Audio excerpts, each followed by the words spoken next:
I disabled my son's social media after he ignored my texts. Now he's furious and says I'm ruining his life. Did I go too far as a single mom? I'm a single mom to Nathan, 17M, and his older sister Katie, 22F. Their father, Thomas, left when Nathan was just 2, and I've been raising them on my own ever since. It hasn't been easy. I've worked multiple jobs over the years to keep food on the table and a roof over our heads. But we've always been close, especially Nathan and me. When Thomas left, it felt like my world had fallen apart. We'd been high school sweethearts, married right after graduation. We had Katie when we were barely 20, and Nathan came along 5 years later. I thought we were happy, but one day Thomas just announced he wasn't cut out for family life. He packed a bag and walked out, leaving me with a 7-year-old and a toddler. Those first few years were a blur of exhaustion and stress. I worked as a receptionist during the day and waited tables at night. My parents helped when they could, watching the kids while I worked. But it was hard on all of us. Katie had to grow up fast, often helping with Nathan while I was at work. And Nathan? Well, he was too young to really understand what was happening, but he'd cry for his dad at night, and it broke my heart every time. Despite the challenges, we made it work. I made sure we always had family dinners, even if it meant eating at 9 p.m. some nights. We'd talk about our days, share stories, laugh together. Those dinners were what kept us connected, I think. As the kids got older, things got a bit easier. I was able to move to a better paying job, which meant I could be home more. We started having movie nights on Fridays, game nights on Saturdays. Nathan and I would go for bike rides on Sundays when the weather was nice. When Nathan turned 14, I finally gave in to his pleas for a smartphone. I was hesitant at first. I'd seen how addicted some of his friends were to their devices. But Nathan promised he'd be responsible, and we came up with a set of rules together. The main one was that he'd always respond to my texts or calls within a reasonable time frame, especially when he was out with friends. For the first couple of years, things went smoothly. Nathan would text me updates when he was out, letting me know where he was and who he was with. If I called, he'd usually pick up right away. If he couldn't talk, he'd send a quick text explaining why and when he'd call back. It was a system that worked well for us. But about 6 months ago, things started to change. It began with small things, taking an hour to respond instead of a few minutes, or not picking up my calls and texting back later instead. At first, I didn't think much of it. Nathan was getting older, and I figured he just needed a bit more independence. As the weeks went by, though, it got worse. There were times when he wouldn't reply for hours, even when I knew he wasn't in school or at his part-time job at the local grocery store. I tried talking to him about it several times. He always had excuses. His phone was on silent, he didn't see the message, he was busy with homework. I even asked Katie to try reaching out to him when I couldn't. Most of the time, she couldn't get through to him either. I started to worry. Was he getting into trouble? Was someone bullying him? Was he depressed? My mind went to all sorts of dark places. I tried to talk to him about it, but he'd just roll his eyes and say I was being paranoid. Things came to a head last month during spring break. Nathan told me he was going to his friend Tyler's house to study for upcoming exams. I knew Tyler, he was a good kid, and his parents were usually home. I said that was fine, but reminded Nathan to keep his phone on and to reply to my messages. He rolled his eyes but agreed. 5 hours later, I still hadn't heard from him. I texted, called, even left voicemails. Nothing. I asked Katie to try, but she couldn't reach him either. By 9 p.m., I was seriously worried. I called Tyler's parents, only to find out Nathan had never shown up there. My heart dropped. Where was he? Who was he with? Was he hurt? I was about to call the police when Nathan walked through the door at 10 p.m. He looked surprised to see me so upset. When I demanded to know where he'd been, he casually said he'd gone to the movies with some other friends and his phone had died. I was furious. I told him how worried I'd been, how irresponsible it was to lie about where he was going and then not answer his phone for hours. He just shrugged and said I was overreacting. That's when something in me snapped. I thought back to all the times I'd worried about him over the past few months. All the nights I'd lain awake, wondering if he was safe. All the times I'd been distracted at work because I couldn't reach him. And now this, a blatant lie and a complete disregard for my feelings. That's when I made my decision. I told Nathan that until he could prove he was responsible enough to have social media, I would be disabling all his accounts. I had his passwords, another part of our agreement when he first got a phone, so I logged into each one, Instagram, TikTok, Snapchat, and deactivated them. Nathan was furious. He yelled that I was being unfair, that all his friends would think he'd block them, that I was ruining his social life. I stood firm and said he could have them back when he showed he could be trusted to communicate responsibly. It's been 2 weeks now. Nathan is still furious with me. He's been sulking around the house, barely speaking to me. Katie thinks I went too far and that I'm just pushing Nathan away. But I don't know what else to do. I need to know my son is safe when he's out, and he needs to learn that actions have consequences. I can't help but think back to when Nathan was younger. He used to tell me everything, about his day at school, his friends, his crushes. We'd have long talks over dinner or while I was driving him to soccer practice. When did that change?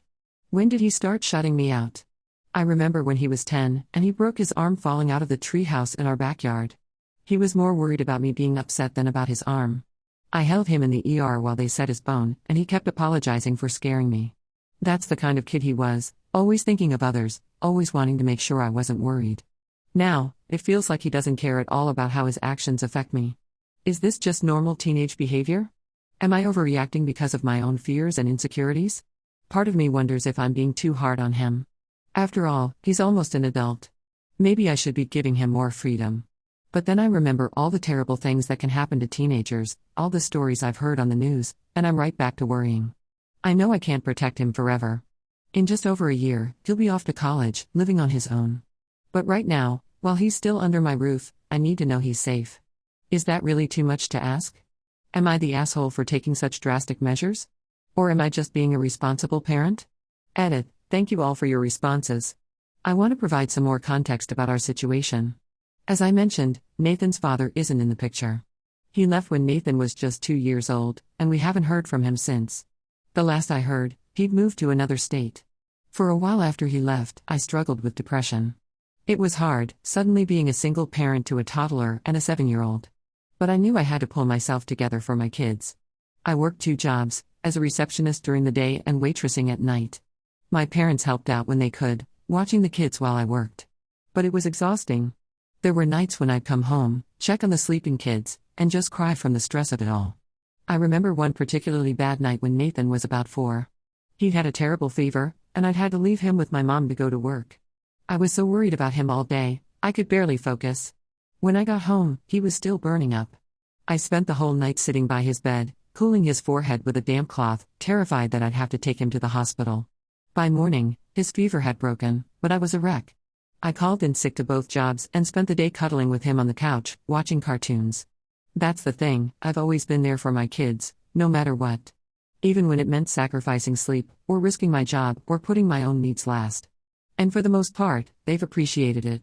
Katie has always been my rock, helping out with Nathan and around the house without complaint. And Nathan? Well, until recently, he was such a sweet, considerate kid.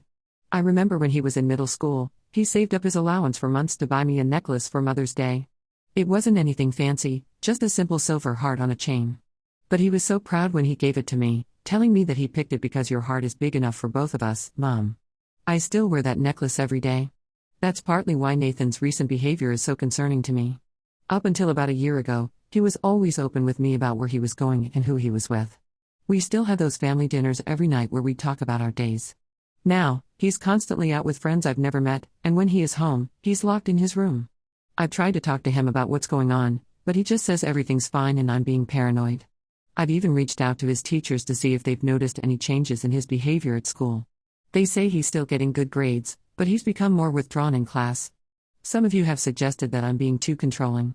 I understand how it might seem that way, but please understand that I'm not trying to monitor his every move. I just want to know he's safe. Is it really too much to ask for a text every few hours when he's out? I've also seen comments saying I should have started with less drastic measures. You're probably right. In the heat of the moment, after hours of worrying, I reacted strongly. Maybe I should have just taken his phone for a week instead of disabling his social media accounts. Nathan still isn't talking to me much, but I did overhear him on the phone with Katie yesterday. He was complaining about how unfair I'm being and how he can't wait to go to college next year and get away from all this. It hurt to hear him say that, but it also made me wonder if I'm pushing him away instead of protecting him. I keep thinking back to when Nathan was little. He used to have terrible nightmares, and he'd come running into my room in the middle of the night. I'd hold him and tell him everything was going to be okay, that I'd always be there to protect him. Now, it feels like he's running away from me instead of to me. I know I need to find a way to reconnect with him. Maybe I've been so focused on keeping him safe that I've forgotten to just be his mom. To listen to him, to try to understand what he's going through. I'm going to try to sit down with him tonight and have a calm conversation about all of this. I'll start by apologizing for reacting so strongly. Then maybe we can come up with a compromise that makes us both feel comfortable. I'll update you on how it goes. Update 1. Last night, I tried to talk to Nathan. I started by apologizing for reacting so strongly and explained that my actions came from a place of worry, not a desire to control him. I asked if we could come up with a compromise that would make us both feel comfortable. At first, Nathan was reluctant to engage. He sat there with his arms crossed, barely looking at me. But as I continued to speak, explaining how scared I was when I couldn't reach him, I saw his expression soften a bit. Finally, he opened up. He told me he feels like I don't trust him, that I treat him like a child instead of the almost adult he is. He said he understands why I worry, but that he needs some independence. We talked for over 2 hours. It wasn't always easy, there were moments of frustration on both sides, but we managed to keep it civil. Nathan shared that he's been feeling a lot of pressure lately, pressure to get good grades, to figure out what he wants to do after high school, to be a good son. He admitted that sometimes he ignores my messages because he feels overwhelmed and just wants to escape for a while. I shared with him some of my own struggles as a single parent, the constant worry, the fear of something happening to him or Katie. I told him about the nights I'd lain awake, imagining worst-case scenarios when I couldn't reach him. We also talked about some happier memories, like the time we got caught in a sudden rainstorm during one of our Sunday bike rides and ended up laughing so hard we could barely pedal. Or the summer we spent building a treehouse in the backyard, even though neither of us had any idea what we were doing. In the end, we came to an agreement. 1. I'll reactivate his social media accounts. 2. He'll make sure his phone is charged when he goes out and will send me a text every 4 to 5 hours just to check in. 3. If he's going to be somewhere other than where he initially said, he'll let me know. 4. We'll have a weekly check-in where we can discuss any issues or concerns openly. 5. I'll work on giving him more independence and trusting his judgment. It's not a perfect solution, but it's a start. Nathan seemed relieved to have his accounts back, and I feel better knowing we have a plan in place. I also realized I need to work on my own anxiety. A few of you suggested I might be struggling with some unresolved issues from my past, and you're probably right. I'm going to look into some resources for single parents and see if I can find a support group or something similar. After our talk, Nathan and I ended up staying up late, just chatting about random things, his favorite new band, a funny thing that happened at school, his ideas for college. It reminded me of how we used to talk when he was younger, and it felt good. I know we still have a long way to go, but for the first time in months, I feel hopeful about our relationship. Thank you all again for your advice and perspectives. It's not easy raising a teenager, especially on your own, but I'm trying my best. Update 2. It's been about a month since my last update, and I wanted to share how things have been going. For the most part, our new agreement has been working well. Nathan has been much better about checking in when he's out, and I've been working on giving him more space. We've had our weekly check-ins, and while they were a bit awkward at first, they've become a good way for us to communicate. Last week, Nathan asked if he could go to a concert with some friends. It was on a school night and about an hour away in the city. My first instinct was to say no, but I remembered our agreement about treating him more like an adult. So, I said yes, with the condition that he'd text me when they arrived at the venue and when they were leaving. The night of the concert came, and Nathan texted me when they got there as promised. But then 11 p.m. rolled around, then midnight, and I hadn't heard from him. I tried calling and texting, but got no response. By 1 a.m., I was frantic. Just as I was about to call the police, Nathan called me. He was clearly upset and told me that their car had broken down on the way back. They were stuck on the side of the highway waiting for a tow truck. He apologized for not calling sooner, saying his phone had died and he just managed to borrow a friend's phone. I was relieved he was okay but upset that he hadn't kept his phone charged as we'd agreed. When he got home, around 3 a.m., after I'd driven out to pick them up, we had a long talk. He admitted he should have been more responsible, and I acknowledged that sometimes unexpected things happen. We've adjusted our agreement slightly. Now, Nathan will make sure to bring a portable charger when he goes out, and we've set up a Find My Phone app as a backup in case of emergencies. This incident made me realize that while our communication has improved, we still have work to do. But I'm proud of how we handled it, calmly and rationally, without the yelling and punishment of before. I'm learning that parenting a teenager is all about balance and flexibility. It's not easy, but we're getting there. Nathan and I are talking more, not just during our scheduled check-ins, but casually throughout the week. He's even started joining me for my Sunday bike rides again, something we haven't done in months. There are still moments of tension, of course. Last weekend, Nathan wanted to go to a party at a friend's house. I wasn't comfortable with it because I didn't know the friend or their parents. We ended up arguing about it, with Nathan accusing me of not trusting him and me insisting I was just trying to keep him safe. In the end, we compromised. Nathan could go, but only if he introduced me to his friend's parents first. It wasn't ideal, but it was progress.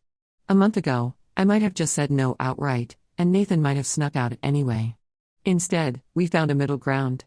I met the parents, who turned out to be lovely people, and Nathan got to go to his party. He even texted me throughout the night without me having to ask. I'm also working on my own issues. I've started seeing a therapist to help me deal with my anxiety and control issues. It's only been a few sessions, but I'm already learning a lot about why I react the way I do and how I can manage my fears better. One thing my therapist suggested was to start journaling. It's been surprisingly helpful. Writing down my thoughts and worries helps me process them better. I've even shared some of my entries with Nathan, which has led to some good conversations about our relationship and our family history. Overall, I feel like we're moving in the right direction. It's not perfect, and we still have our ups and downs, but we're communicating better than we have in months. Thank you all for your advice and support throughout this journey. Update 3: It's been a few months now since this all started, and I wanted to give a final update. Nathan graduated high school last week. As I watched him walk across the stage to receive his diploma, I felt a mix of pride, love, and a bit of sadness. My little boy is all grown up, and soon he'll be heading off to college. Our relationship has continued to improve. We still have our weekly check-ins, but they've evolved into more casual conversations about life, his plans for the future, and sometimes just random topics that interest us both. He's been much better about keeping in touch when he's out, and I've gotten better at not panicking if I don't hear from him for a few hours. There was one incident a couple of months ago that really showed how far we've come. Nathan went on a weekend camping trip with some friends. They were going to be in an area with spotty cell service, so we knew communication might be difficult. We agreed that he'd try to send a quick text each evening, but that I wouldn't worry if I didn't hear from him. The first night, I got a text as planned. The second night, nothing. I'd be lying if I said I wasn't anxious, but I managed to keep my cool. I reminded myself that he was with responsible friends and that no news was probably good news. Sure enough, when Nathan got home on Sunday, he apologized for not texting. Their portable charger had died, and no one had working phones by Saturday night. A few months ago, this might have led to a big argument. Instead, we talked about it calmly. I expressed my concern but also told him how proud I was that he'd handled the situation responsibly. As Nathan prepares to leave for college in the fall, we've been talking about how we'll stay in touch. We've agreed on a twice-weekly phone call, but with the understanding that this is flexible. I've promised not to panic if I don't hear from him for a day or two, and he's promised to let me know if he's going to be out of touch for an extended period. Looking back, I can see how my fear and anxiety almost damaged my relationship with my son. I'm grateful for the wake-up call and the opportunity to change. To those dealing with similar situations, remember that communication, compromise, and trust are key. Thank you all for your advice and support throughout this journey. It's been a learning experience for both Nathan and me, and I believe we're both better for it.